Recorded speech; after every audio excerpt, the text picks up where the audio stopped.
Hey everyone, welcome back to the PC Perspective Podcast. We're at episode 710. This is being recorded on February 8th, 2023. I'm Sebastian Peak. I'm Jeremy Hellstrom. I'm Josh Walrath. I'm Brett Van Spoonberg, and I can say my own name. Yeah, unlike last week. But you know what? We still need your help for special cases like Brett and the rest of our staff here. Patreon.com/PCPer. Please give generously and keep us on the air. Keep the lights on. Yeah, we couldn't do it without you. Normally, I'll tell you what. If we get $50 more a month in new stuff, I'll clean my office. What? What, you'll hire somebody to clean your office? Oh no, no! That's insane. I'm gonna whip. Well, I am going to ask nicely the wife to help me with Okay. her table and a few things that have migrated into my office. So yeah, next week if we get 50 more bucks, maybe I'll. Well, there won't be a maybe. I will clean my office. Wow, that's You got to keep the Ripper XXL though somewhere. Yeah, Yeah, that's just a staple. It's been free advertising for them. I never reviewed the product, but I left it up there. It's product placement. They should be grateful. It is. You never reviewed it. That is true. Yeah. Anyway, Yeah. Keeping in the same vein, I actually tried to turn on the super chats just a little while ago. I don't see any of that appearing, but it might be an option. Yeah, the rare occasions where anybody would ever want to do that. Every once in a while, people had asked for it. There were a few times I said, "Oh, I would throw some dollars at you if you had the super chats turned on." So I finally tried to do that, and I might be on, might be not. We'll see what happens. I mean, right now we're only at 66 concurrent viewers. We have not been streaming for very long, so who knows? Well, look! Asking you shall receive. People are throwing money at you now. It works. Good Lord! Now Thank I you, feel Andre. obligated to perform. Yes, Andre, thank you very much. 1/10 of the way to a clean room. Yes, $45 more. Does that count, Josh? Does that count? yeah. Will you help the super chats? Okay. All right. Well, Josh, this could get really fast. Are you prepared for this? I am prepared to actually clean over this weekend if we get the extra $50 a month. Okay. Yeah, auction it off. I like it. But he will bring it all back if you cut off your subscription after it's clean. Yes. Oh, that's true. Yeah. No burger of the week this week, by the way. Because Josh said no. Oh, and there goes all the money. Yeah. I think we just am I allowed again? What's your excuse again, Josh? Just didn't happen? Yeah, it was a busy day. Okay. Gavin. And there was no special. Yeah. I checked. There's no new special. Next week is going to be an interesting special because I had mentioned to Clayton, the owner, how much? 22. Sweet. Halfway there, almost. Message, attention, banana. Clayton. That is all. I don't know. Clayton, the owner of Born in a Barn, he's like, well, I'm running out of ideas. And I was like, well, why don't you do a 50-50 burger? And 50-50 burger is 50% kind of sirloin, top round type stuff ground and 50% pork belly. And you grind that like 3 times together to get a good mince, and then you form those into patties. And they're fantastic. 50-50 burgers. They are. Yeah, so that's going to be showing up next week, and I'm excited. That would be $52, Josh. Yeah, somebody just gave us 30 in the chat. Clean your dang room. Dang room. Lance has done it. From Lance. All right, well, I will be cleaning my my room this weekend. Now, in all fairness, Josh, you did state it was $50 a month. This is kind of a one-time. This is kind of, for this episode, it's $50. We much appreciate it, of course. But I think you've really got to consider what it is you're going to be doing back there. Gosh, maybe I should have raised that a little higher. Yeah. I thought everybody was going to be a little bit more cheap than. But anyway, it's money well spent. It's time for mandatory Intel Arc coverage. Our top story Yes. this week, of course, is a new driver for Intel Arc. Day one support for Hogwarts Legacy, the game that everyone's talking about, the game that performs incredibly well and is so well optimized for the PC platform. Josh, have you been playing this game? I have not. I did not get any pre-codes or whatever. And who has time to really play games? I do some dailies on a couple of things, but I don't. It's really hard anymore for me to sit down for a couple hours and really just dedicate time for these games and to get really immersed and to really get into it. There's just too much other crap going on around me that I have to respond to, and so it breaks the magic. Aye.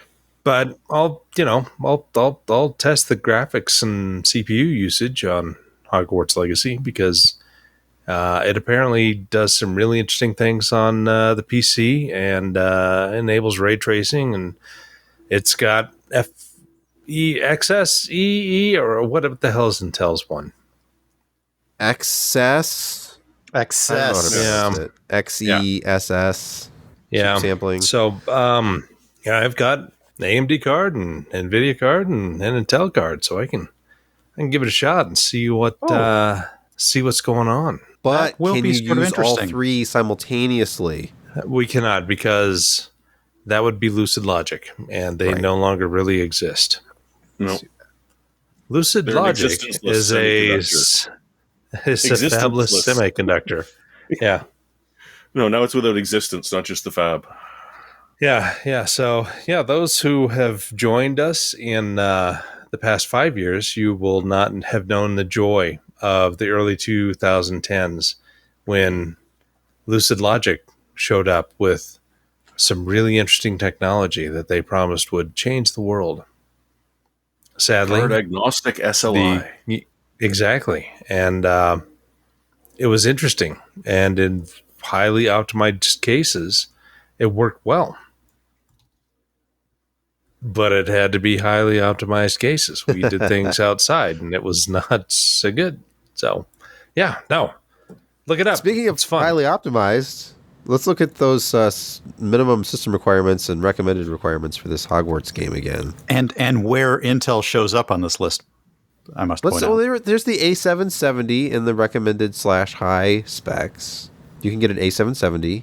You need i7 8700 or Ryzen 5 3600 or better. 16 gigs of system memory, 85 gigs of available SSD storage space. Well, that's Wii. So, yeah, it's not crazy, but just think it's a 1080 Ti or a 5700 XT just for recommended for the basic high, and this is 1080p 60. Yeah, that's a maxing 1080p 60 high-ish settings. I can't take or stress your sort of off-the-cuff comment about just how well optimized this game appears to be.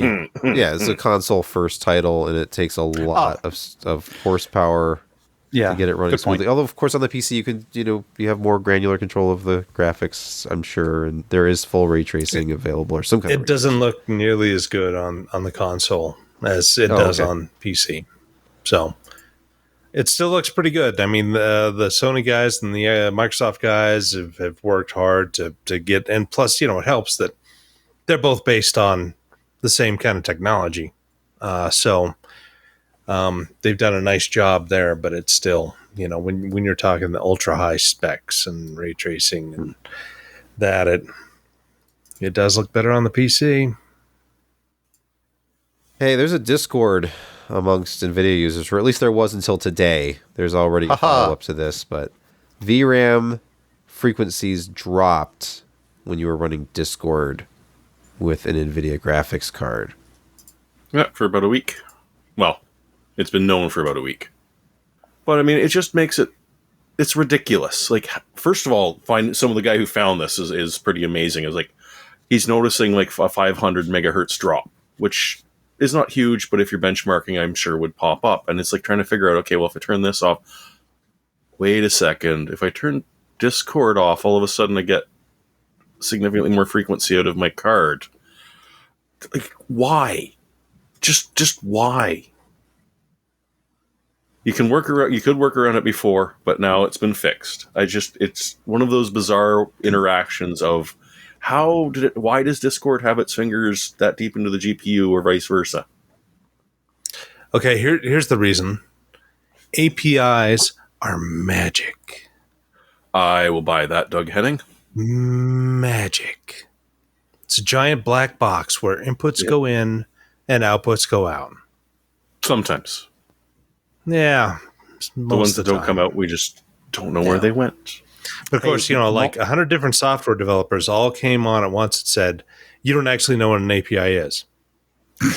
A multitasking, multi-user operating system has semaphores and ways of doing process sharing. And if one process hogs too many of the wrong resources at just the wrong moment, it tends to block out other ones that also need a piece of that action. So maybe Discord or the driver. That's very funny of you. Haha. No, it just pulls. Hey, who wants this? Anyone want this? Okay. Computer geeky jokes. I'm done. You're out on a branch.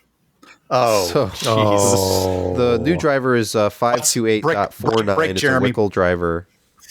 And it, among the 3 fixes listed is Discord update causes GPU memory clocks to drop to P2 state. So that has been fixed. So yes, it's a slow magic. news week when we're to have 2 stories already about graphics driver updates, but that's just the way it goes sometimes. Is the Thermalright AM5 frame a new thing, or was this just because I was talking about contact frame? Boy, that is new. I've never seen that before. I didn't realize that. I just linked over to Thermalright's site for this. Yeah. Interesting. Yeah, my adventure red with or Thermalright black was with Intel, this one specifically, but not AMD. How much does this cost? I paid $13 total. That's not horrible, especially if you get the... Anyway, we'll talk about that later. Yes. Are we talking about that now? We should talk about that now if we're not going to talk about it later. Are we talking about it now? Because you are now an Intel shim. Yeah. Oh my God. Anyway, contact frames are nothing new. This is a Thermalright offering that I found on Amazon for I think $13 shipped. And it is the BCF. So it's the LGA 1700 BCF. I got the gray color. And what you get in the box is this little aluminum contact frame, a small tool to replace your LGA retention bracket with, and then this TF7 thermal paste, which seems perfectly fine. So here's the box that came in, and then inside the box, here's the top and bottom of the thing. And look, these 2 soft pads, you don't have to worry about it scratching up your motherboard. They thought of everything. And it just goes on in place of the retention bracket with the same bolts. That is attractive. And it's attractively decorative. It looks nice, even though you won't see it you under got your a cooler. CPU in a shim? Yep. Sing it with me. It's okay, so I'm on a CPU. Like with Thoth in IRC, this is so reminiscent of Socket A. Yeah. With the original Thunderbirds and that you could buy the copper shim that was perfectly sized so that it was, flush with the CPU die, because obviously if you installed the fan wrong, you could crack the Athlon chip, and that was a well-known issue, that suddenly you just crumbled the edge of your Duron and suddenly it didn't work anymore. So yeah, they sold these shims so that wouldn't be a problem, and what is old is new again. So it's kind of fun to see. And anybody wondering, you don't really need to do this on AM5 because it's such a massively thick IHS that you will not have the same kind of flexing issues that you do on Intel. But as you can see from this picture, you're pressing down neatly on every side, not just the 2 pressure points you normally get with the stock retention bracket. And when these things are under $20, it's not a minor upgrade, because the one thing I will show, here's the little tool it comes with in the thermal paste. So you have the original thermals here. I have no power limits enforced at all. Standard mount. I'm using this MSI K360 liquid cooler. Have the fans and pumps set to 100%. And you can see that temperatures were getting right up against 100 degrees. This is just during one Blender Classroom CPU cycles workload. And when I checked the hardware info 64 logs, which is what I used to capture this, it showed that I was throttling on at least one core. So I was buying into this narrative that the KS is just ridiculously hot and it's throttling, etc. So then I bought this contact frame myself, reran, using the same cooler, reran the Blender test, and here are the thermals. It is 20 that's significant. degrees cooler. Same scale. I started at 20. It ends at 100. And instead of 98 plus, now we're below 80 on all cores. So seems like a sound investment. Yeah. Not only that, I feel like... Oh, hey, Josh. Not only that, I feel like over time, I don't have to worry about this KS, getting warped. It's going to be sitting in the GPU testbed for months going forward. And now it's going to be perfectly flat. And I'm going to get great thermals out of it, which is important because I don't want throttling when I'm benchmarking graphics cards. So, of course, all this will be moot when the X3D parts come out, I'm sure, because I'm seeing extrapolations that have that part 61% faster than the KS. So we'll see how that goes. I believe that's $54 now. Oh, not the contact frame. You mean the super chat stuff? Yes. It's out of hand. We never should have enabled it. That's crazy. I had no idea. It just seemed people asked. I'm like, oh, I'll turn it on. You're welcome, Bront. Look, he doesn't even know his own name, so it's okay. Thanks, Jerry. Yep. Speaking of Intel, let's have a moment of silence for Rocket Lake. Why? Because it went EOL today. Oh. Yes, Rocket Lake S, the sort of odd follow-up to the 10th generation core processors, where they dropped the core count and marginally improved performance overall. Those are, they've taken their first steps towards end of life. There's a product change notification PDF you can stare at if you want to. Not surprising, this happens to everything. That's why we don't have, Pentium MMX processors being sold as new anymore. Ah, that's why. Okay. Unless you're a crazy collector. By the way, I own We're 13th gen, right? Now? Sealed. Mm-hmm. Yes. 13th gen. And then 12 is still pretty new. And 11th, that seems awful sudden, especially at the rate that Intel releases these products at. Well, 10 and 11 shared a socket. Yes. Sure. So that socket is dead. 1200 is dead. You need to be on 1700 now until you don't. Yep. Because they'll be replacing that soon. With 1701. Isn't it 1800? 1699. All right. I don't know if anybody here is a fan of vintage computer hardware. And, Gosh, we talk about it from time to time. Josh's retirement leveraged on this. Josh and his ridiculous, very desirable graphics card collection. I don't think he has any idea what kind of a gold mine he's sitting on. Things like the ultra rare X1900 XTX Crossfire Edition with the completely unobtainium connector cable for the external Crossfire connection. But he also has a Voodoo 5. And Josh, there have been a lot of talk about this one eBay listing in the last few days. I've got two Voodoo 5s. One is a production and another is a pre-production with actual, how they used to do the soldered small wires in between different parts that didn't come out correctly in the PCB wires. Yeah. So I've got one of those. Well, here's a prototype, Josh, on eBay that's currently going for $14,600. It has 4 days left. So this is getting a lot of attention too. There's been videos about this, multiple news stories. It's gaining a lot of traction. I wonder There's what it'll finish at. A note in the chat that the original Dead Space edition is getting $2,000 on eBay. Apparently, there's some sort of original Dead Space edition. So maybe hold on with me here. Okay. All right. So there were a couple of hundred of those cards actually produced, if I remember correctly. Hundreds. And when NVIDIA bought them, they got a lot of stuff. So is NVIDIA really just sitting on all these cards and parsing them out now and then and, supporting their bottom line?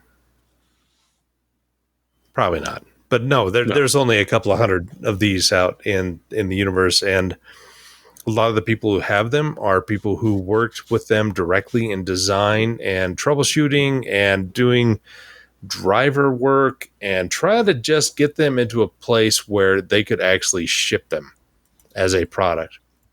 And as you well know, they were never able to. So, yeah, it's a neat piece of technology. I think, Kyle from Hard OSP, of course, has one. He had lots of friends at 3DFX. And so he got a 6000. I don't know if he has the power supply for it or just the board or whatever, but wait, there was a special PSU for it. Yeah. What? Yep. Now this one that's on eBay, it's a little bit special because it's been modified and there's an adapter with it so that you can power it. So there's a story behind it. You have to read the listing, but anyway, it's... Yeah, no, initially you had to have an external power unit that 3DFX would sell, with the 6000 that you would plug into the back of the card, and that would provide power for the entire card because an AGP and a Molex would not provide enough juice for the entire board. And to get around a lot of issues, they just provided you with a power brick that you plugged into the back of the video card. So no one had struck upon the multiple Molex into some sort of high-density 12-pin. Yeah, I think that would have been difficult to pull off. Okay, all right. So what is that? PCIe 12V whatever? Yeah, this is the pre that. But unfortunately, rather fortunately, even if you plugged it in wrong, it wouldn't go up in flames. You're saying that NVIDIA bought this company? So they sure did. They bought a company that had figured out high-power GPU connections with a fail-safe connector on it. Huh. Yes. And proper SLI. It's like an S-video connection. It's weird. Anyway. Breaking news, Josh. We're now at $71, I believe, of which... I'm going to almost get to the point where I'm going to doubly clean my room. You're going to have to, because Infinite Druid is good for 22 of this. Yes, he's nice. Really... Someone actually wondered, what does it take to get him cleaning right now? Let's find out. Josh, will you put on if for this? If we can get to $250, of which Bront would actually send me, then sure, I'd start cleaning right now. Thanks, Jimmy. Where's the next story? There was some story about Edge. Yeah, number 5. Okay. Yep, let's do it. It's hard to stay focused this week. Yeah, this almost seems like a security corner story. I don't know what's going on. I was conflicted about this one, but you're absolutely right. Don't you love every time you first log into a fresh new computer, Microsoft Edge informs you about all of the different problems there have been with apps and how it has to reset it to use Edge. Okay. The problem, of course, being that it's not assigned to Edge yet because you need to experience the brand new version of Chrome, or I mean Microsoft's best new browser on the planet.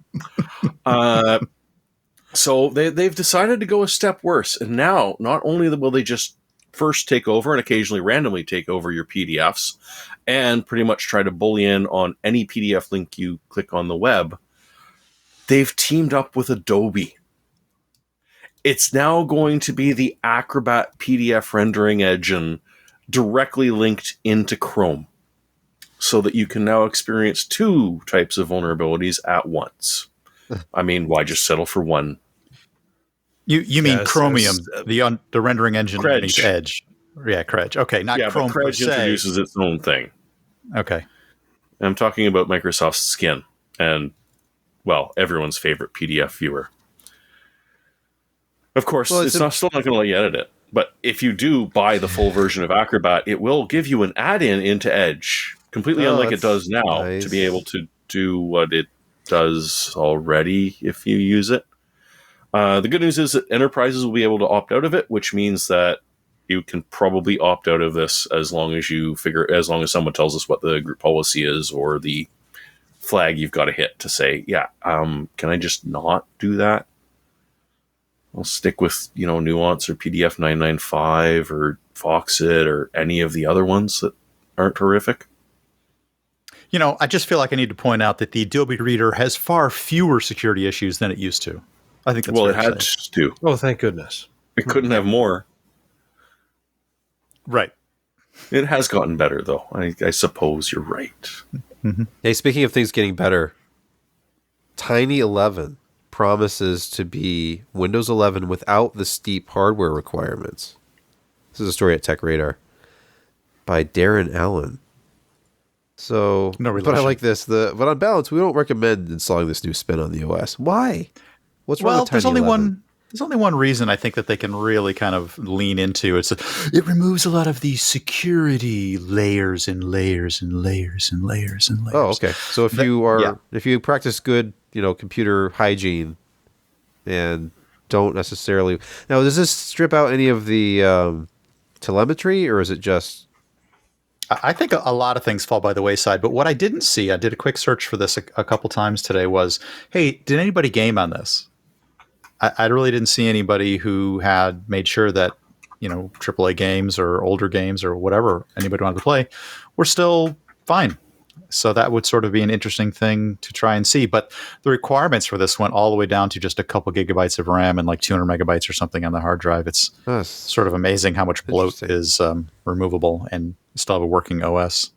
See, Microsoft? Brett, you've just made a wonderful suggestion for an article here at PC Perspective, because somebody needs to do some benchmarking on this and see. Because if the overhead is much lower, it stands to reason that your frame rate would go up, especially in, CPU-bound situations. And here, I was just thinking about whether it working at all, but you actually, took that a step further and said, is it even better? I'm sure that... Is it perhaps better? But I'd like to find out. So maybe... Wouldn't it be interesting to say, hey, Teeny 11 for your gaming PC, just don't use it for anything else? Yeah, just don't go online for those games that require an internet connection to even work. That's probably a bug in your driver, and blame NVIDIA for that one, I guess, probably. We're going to pause right here for a word from this week's podcast sponsor.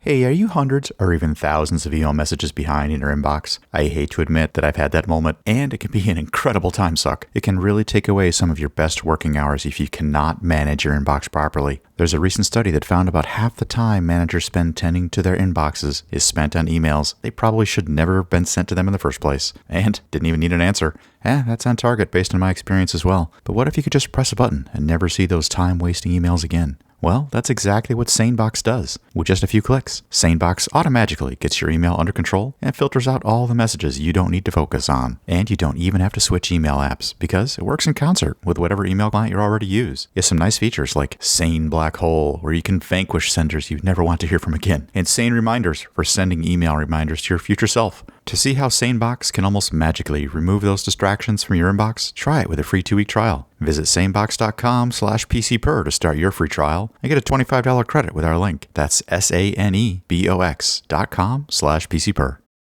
We're back, and we're right into a security corner already. And this is a story about, what is this, Shimmer? But it's SH1MMER.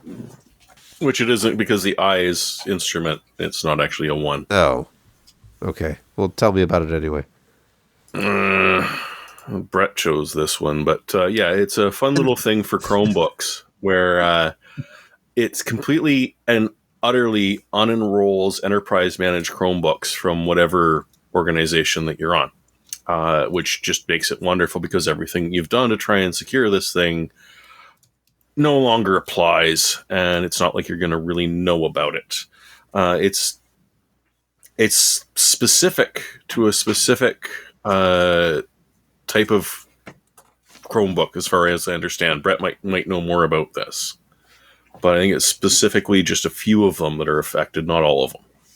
I think it has to do with the ones that are enrolled in an enterprise management system. So this is typically going to affect the hundreds or thousands of Chromebooks that are at hospitals or educational institutions or government facilities. Or Microsoft.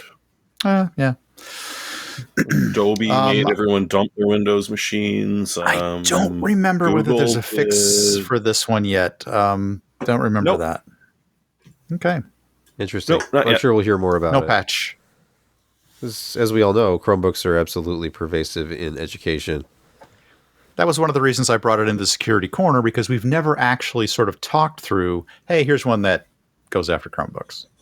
Yeah, but as I understand, you've literally got to get a hold of a Chromebook, and once you've got the specific little thing, you can then any other Chromebook that has that specific thing, you can actually exploit in the wild. But you actually have to get a hold of it to do it. I don't really understand Chromebooks all that well.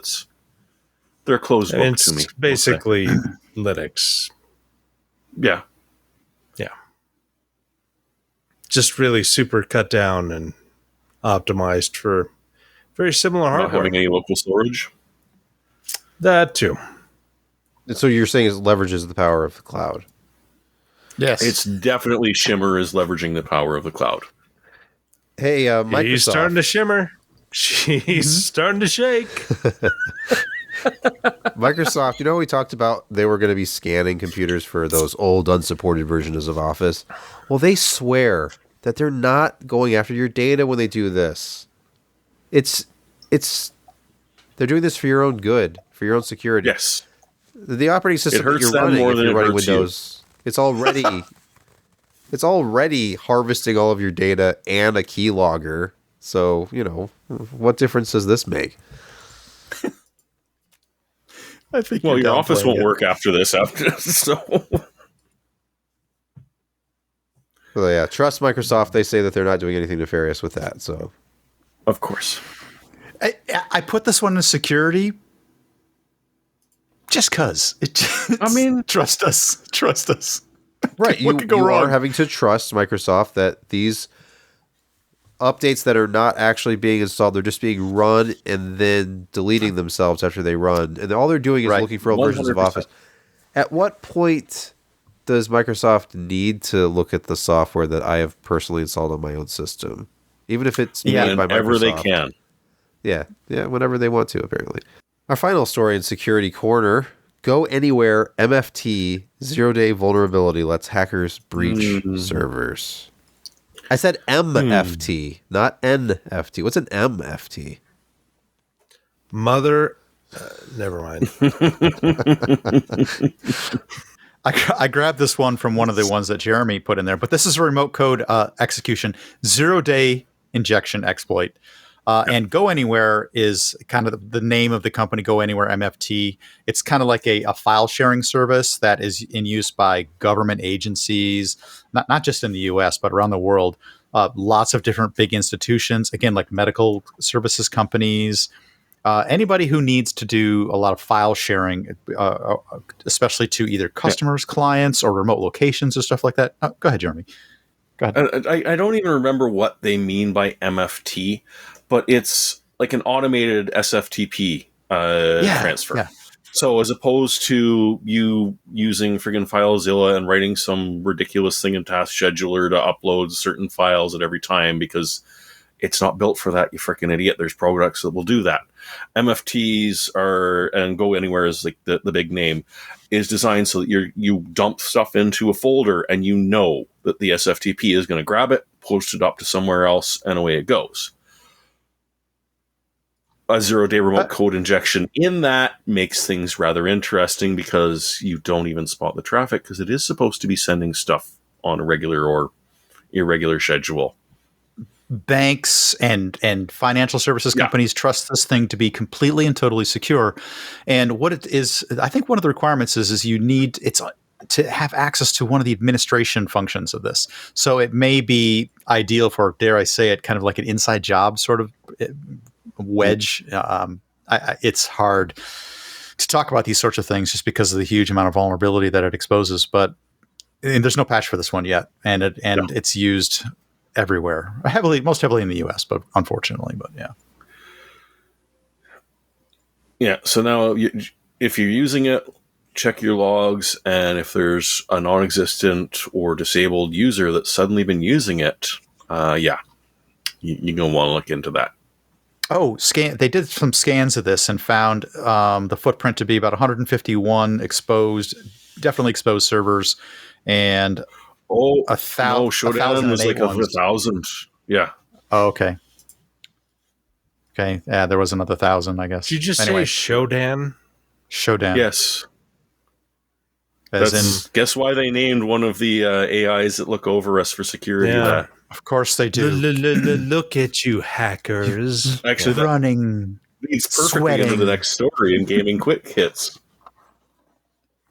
Yes, it's time for gaming quick hits. Yeah, that is one of the demos you can play. Is the redo of System Shock.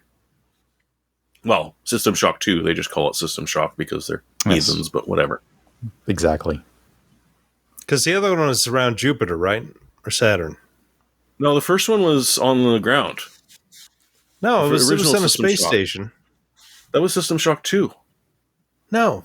I'm pretty sure that was 2. You took another ship out to... Okay, yes, that's right. You disabled Vestibule.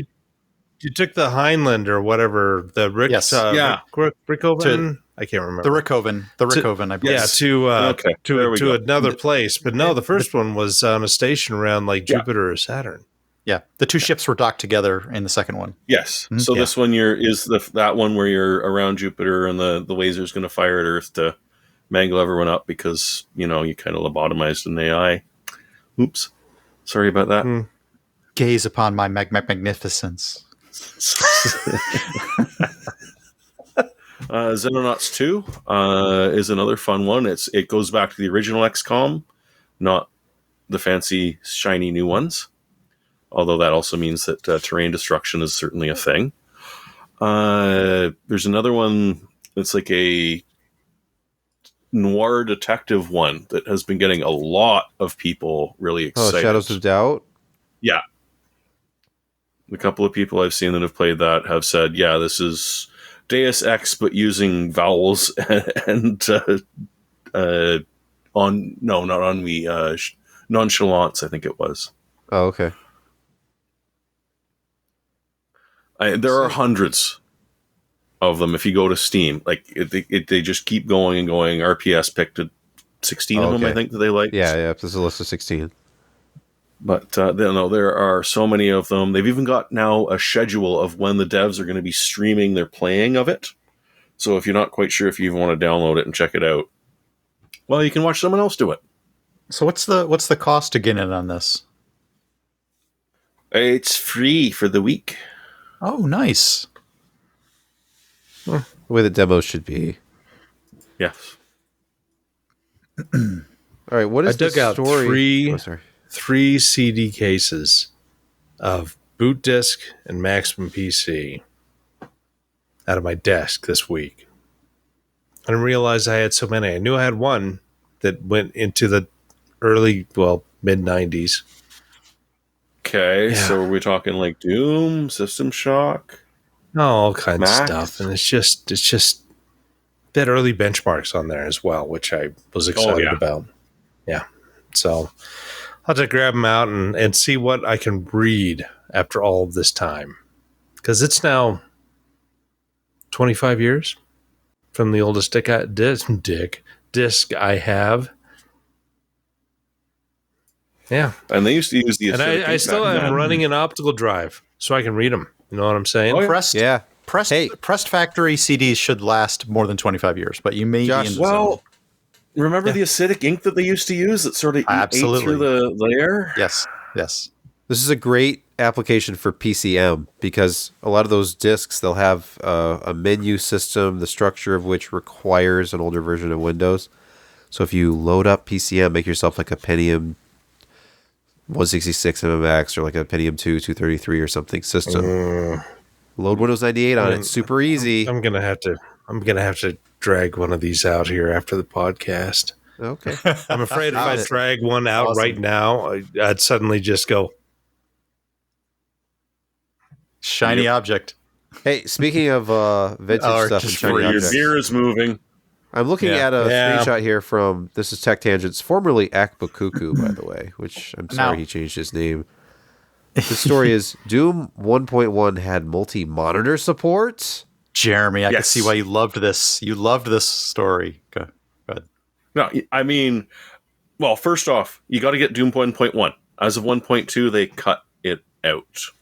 Okay. But you essentially run 3 different computers, and you hook them up on a LAN, or, I mean, if you've got maybe crossover cables, if you've got the extra network cards.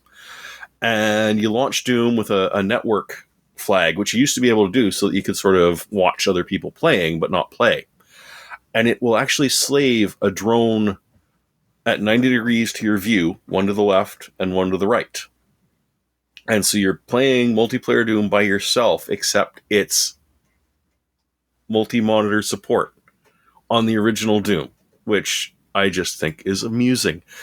Until today, when I read that one of the commenters, Kyle, is like, "Oh yeah, I remember playing on the Comp Scilab," and I'm thinking, "Yeah, you had a better Comp Scilab than I did in Odessa, Ontario, because we didn't get to do that.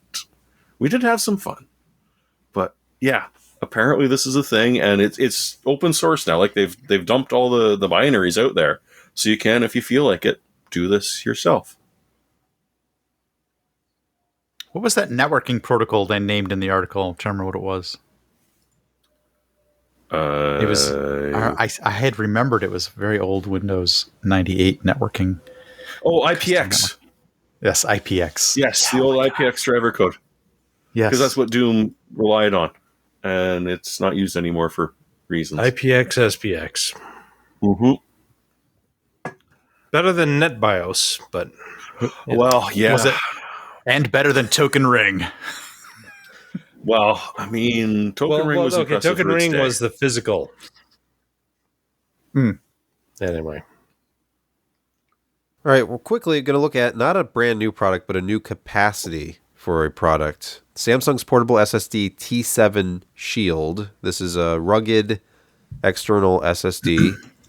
Anyway, what's new about this is the 4 terabyte capacity. This has been offered up to 2 terabytes before. And it's very fast. How fast, you ask? How fast is it?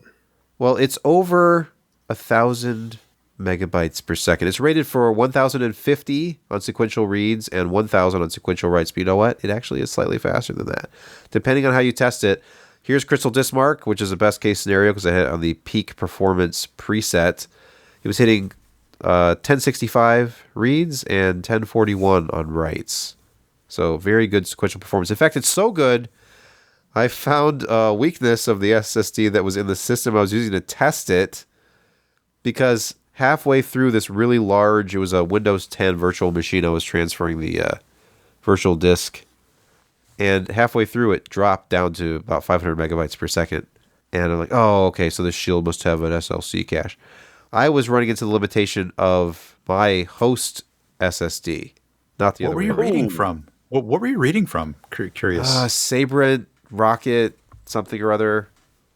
Oh, really? But apparently I think it's only a 500 gigabyte. But apparently it has a rather small cache, which I exceeded during this 50 gigabyte test. Crazy. Interesting.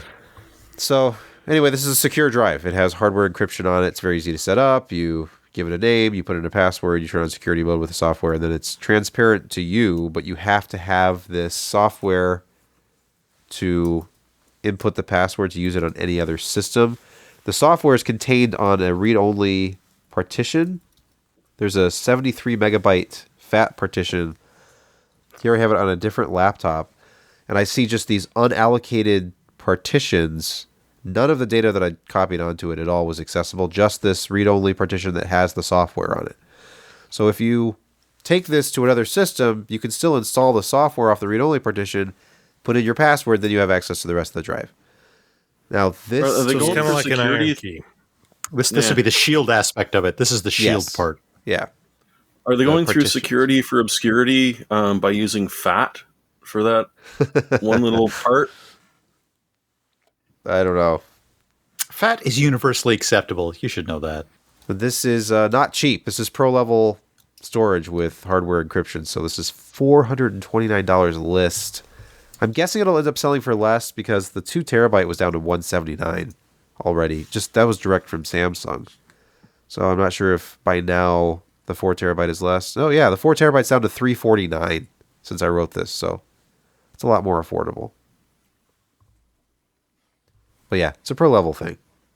Stuff in this category, if you're looking for hardware encryption plus 4 terabytes plus at least 1,000 megabytes per second, you're into the $400 range pretty quickly. Amazing speed. Let's move to picks of the week. Josh. Oh.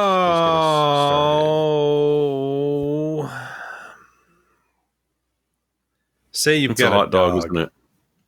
Say you've got a dog that has some bad breath and you don't take care of its oral needs.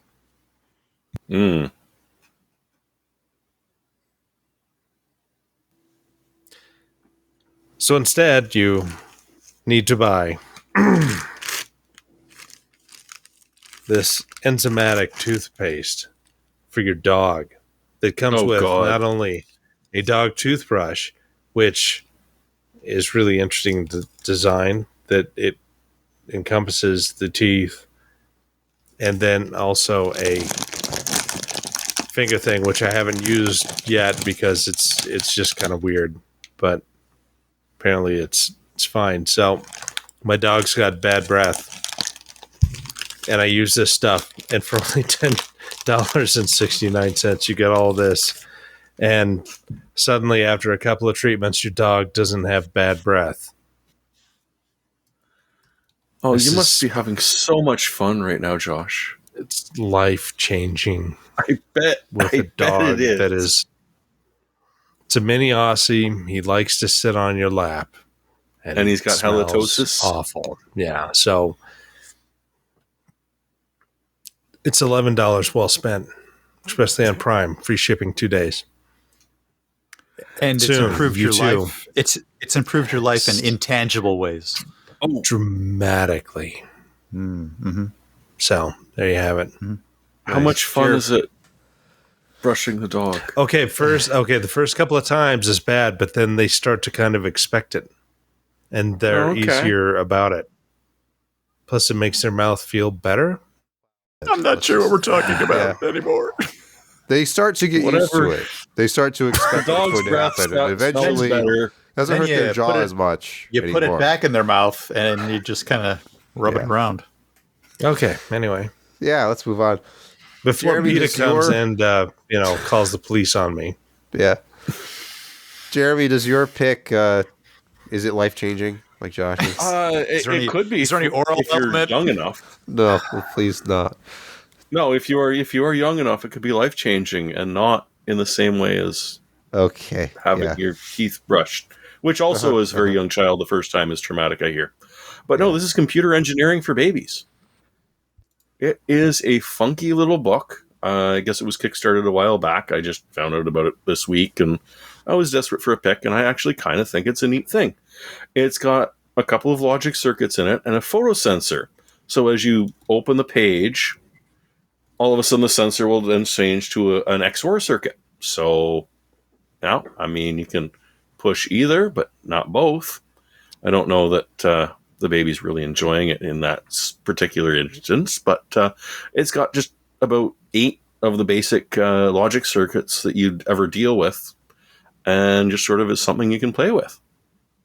So, brainwash your kids early. So do they have PMOS and NMOS? Sadly, no. That's going to be a more advanced version. You got to be at least 2 or 3. AMD needs to get on this, indoctrinate these early generations. There's speaking of software AMD versions of these. Oh, sorry, go ahead. Yes. Speaking of AMD, Brett, your pick this week. You know what? We can't hit this hard enough. And graphics cards, they're just very, very expensive. Why not buy last generation's top card? Do you want 3090-ish performance with rasterization without paying 3090-ish prices? Why not consider the 6950 XT from either your local Micro Center or if you're not local to a Micro Center, Newegg for only $699. What a deal for 3090-ish style performance. So it's $699, right? It is. We are now seeing sales on 4070 Ti 12 gigs for $799. Better RTX performance, RT performance overall. What is your line, really? Demarcation of I'm thinking it's what to buy. It's $100. I think it's $100, Josh. I think if it's between a 3080 12 gigabyte version or not, 3080 versus 6950 XT, with 16 you have to be on board with RTX all the way, or it just makes way more sense to me to buy the $700 6950 XT. I think so too. Anything else, because it's a faster card in rasterization than a 3080. Now, if you could buy 3090 for 700, yeah, but you can't buy a 3090 for $700. And you should be able to, and you should by now. But instead, this is what we have as an option at the $700 price point is a very capable card from AMD. So what is your bet? What is your bet in seeing a 4070 Ti under $799? When's the first time you're going to see that? There's no shame in the graphics makers industry, so you might never see it. Yeah, if they're just sitting there no or shame. not. But we've seen some very positive sales numbers for those cards, so people at that price point, you're right. Yeah, if it wasn't selling at all, if it was at the bottom of those lists that we'd seen, then I would say, oh yeah, I bet right away. 6 weeks we'll see a 789. 6 weeks, a 789. It needs to be $699. No, $789. No, $789 for 6 weeks. I bet we'll see it after specials applied. They're not moving. I mean, they're moving some, but it's stocking up, and they've stopped producing the 3000 series, and they're going away. Hopefully they want to move through some inventory. So it'll be nice to send some incentives out there. We'll start seeing the rebates and eventually the lower retail prices at places like Newegg. There's no doubt that this pricing on the 6950 XT is also designed just flush this inventory out to move people. Likely, yeah, because we saw it on AMD.com. AMD Direct was selling them for $699, so I'm sure they had to incent the resellers to get it down to that price. It's still a good card for that price. I'm not trying to undercut that. Oh, understood. And Micro Center was, I don't know, they seem to have some sort of special relationship going on with different AMD suppliers right now. They seem to be getting some very good pricing. I'm very surprised to see same pricing for Micro Center and Newegg. That's a first for me. Usually Micro Center is usually a little bit lower. No, I would love it. This seems to be sort of a dictated price, really, in my opinion. Going forward, Micro Center didn't have the better price. That was just tied with Newegg. And then this air of superiority that people who live near a Micro Center have about their Micro Center price. Like, I go to Micro Center and I get it for $50 I am not ready to give up that smugness right now. I have know. to admit. You wear it well, though. I mean, Thank you. I pretend that I set it aside like, it's not such a big deal, but it is. Let's just face it. It'd be like if you had to stop using Apple devices, if you just had to pull out some mid-tier Android phone. How would that? That does not make me feel inherently superior to everybody else around me. So we can't have that. Life. Hey, no, thanks. Brett, here's a Galaxy S2 that I found in a pile of garbage. Oh, whoa. Just use this one for a moment. Hey, it has a physical home button though, and a back button. I've moved on. Okay. I've moved on. Okay. I've moved on.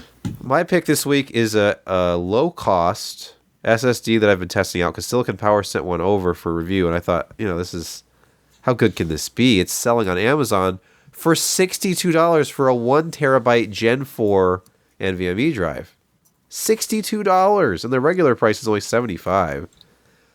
So I thought it was going to be basically Gen 3 speeds, but you know what? It's a lot better than I was expecting. It's well over 4,000 megabytes per second. It's almost 4,800, I think, in sequential transfers of QDEP 2 or higher. And the really important thing, I've been doing a lot of testing where it's empty drive versus half full drive, and then how fast does it fall during long file copies. And this thing did not have any performance degradation when it was half full, and it had the same transfer speed during long file transfers. So seems to be a very solid option if you just need a bare bones, Is that an SMI controller? I'm not sure. I have not peeled away the metallic sticker yet. YouTube chat says it looks like it may be a Phison, but who knows? The early Phison? Yeah. Josh, you pointed out probably legitimately that it's probably a first gen 4.0 design. Yeah, that was the first E18, E16. I can't remember. 18. One of the Physons. That makes sense. Yeah, those controllers are cheap because there's a lot of them out there. moved on. Yeah, Phison E21. Oh no, that's the new generation. Phison lower power. Yeah. Oh, Yeah, and it's Micron that's 177R. Yeah. Micron 176 That's layer pretty 3D good. TLC. And here's this is why it's so good. that Look, it's stuff's good. It's TLC flash, not QLC. It's not QLC. Yeah. So even though it's DRAM-less, it's not slow. This is why it could be so consistent. That's good to know. It's kind of a diamond. The E21 is the new budget for them. That's that's a good find. That's good. Less than 10 cents a gig. Oh yeah. I knew it was going to be good when I ran the PC Mark full drive disk benchmark, which takes a long time to run. And then I filled up the drive halfway, and then I ran it again, and it was almost the same result. It's like, wow, That's is really rare. good. That's some good programming in the firmware and the controller. Yeah. Did you know the crucial P3 4 terabyte PCIe 3.0 NVMe drive? $200. That's 5 cents a gig. Ryan's Law. Gotta like that. Ryan's Law Times is two. obsolete. Yeah, that's true. He wasn't as forward thinking as Gordon Moore was. Ryan Trout, Intel. There's obviously a correlation there, but what could it be? That they both work at Intel and have laws named after them. Well, Gordon Moore doesn't anymore. He was a co-founder, but anyway. Yeah. I mean, he a he's co-founder? dead, so. Well, Yeah. okay. I mean, he was a longtime fellow. Do you think Ryan will end up being an Intel fellow, or do you think he'll just move on to something else? He'll probably work for Disney. Yeah, I can see that. It seems inevitable. Yeah. Trout's Law. Inevitable. Indubitably. We have reached the end of another week's podcast. You know what? This is a shorter one than usual and a shorter stream than usual. It's only 11:18 p.m. on the East Coast as I speak these words. Huzzah. And it's almost time to wrap this thing up and go to bed. You is asked time to wrap and you things up. received. That's right. Yes, it's the end already, Gavin, Thomas, in the YouTube chat. It is. Any final words of wisdom from Sure. anyone? They say that brevity is the soul of wit, but sadly, the people living this time are so lacking of wit. And I'm not saying intelligence, just of good humor. And that's something we need a lot more of, especially in these times. There's a lot of people screaming for blood and throats and scalps, things of that nature. But we as humans need to learn to forgive. And even though we have not gone on for 2 hours, you need to forgive us for that brevity. And so with that, I wish you a fond farewell. And go forth. Play the games you want. Respect the people you love. And don't do any bad things. brevity is the essence of wit, but sadly we're bereft of both.